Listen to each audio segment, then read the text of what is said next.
Vélo conseil, le conseil du conseil du vélo, du conseil dans le vélo. Bon, comme je dis, à chaque fois, je recommence pas, mais à chaque fois, je recommence. Petit retour d'expérience face à comment ça s'appelle, pas l'étrier, comment ça s'appelle, le disque de frein de Shimano. Donc, je mettrai un lien dans la description pour que vous puissiez voir ça. Il coûte environ 8 euros. Et mon avis là-dessus. Alors, mon avis général, c'est pas fou. C'est pas fou, non.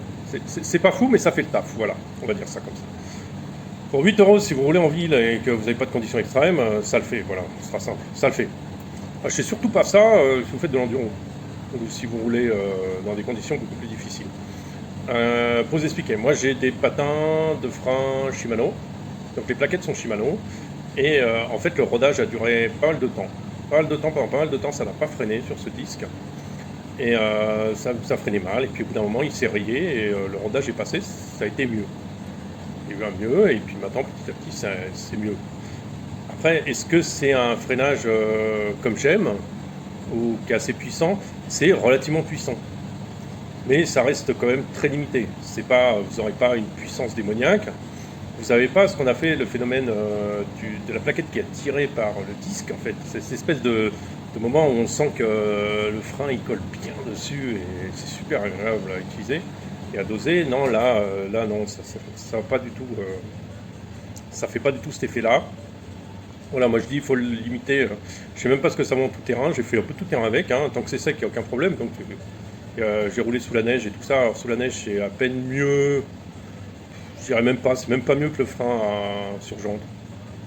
C'est pas. De toute façon, ce type de frein à disque que j'ai, donc des bas de gamme de chez Shimano, c'est fiable, ça marche, le feeling est correct. Tout est bien sans plus, quoi, mais bah, c'est normal, on est dans le bas de gamme, hein, faut arriver, c'est pas du XT, hein, le XT il est quand même exceptionnel. Mais non, on est sur du correct, mais sans plus, quoi. En fait, on a la même chose qu'un frein sur jante, hein, sans plus.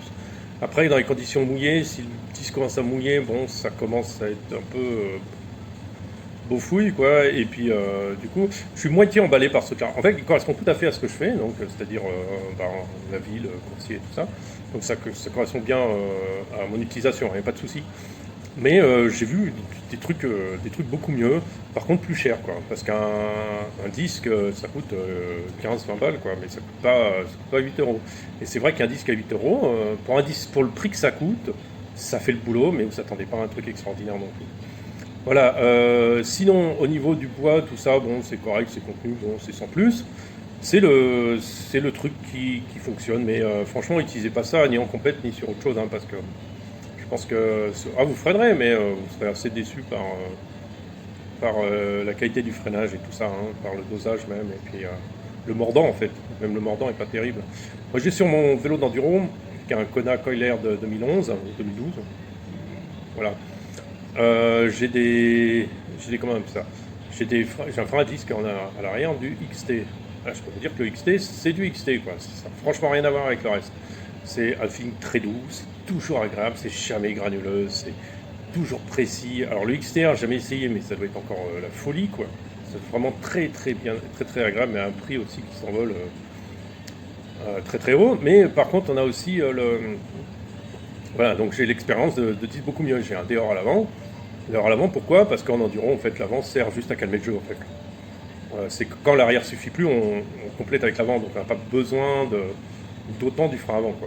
Si on arrive à très bien doser le frein arrière, le frein avant le touche 3 fois dans toutes les sens, quoi. Après, donc le frein avant, en dehors, c'est pareil, ça fait le boulot, il n'y a pas de souci, rien de spécial. Mais bon, il y a quand même des bons disques, hein, dessus, donc c'est des disques Shimano, donc c'est vrai que ça marche mieux quand même. Là, là, on est carrément sur niveau en dessous, quoi. Mais bon, ça fait le taf.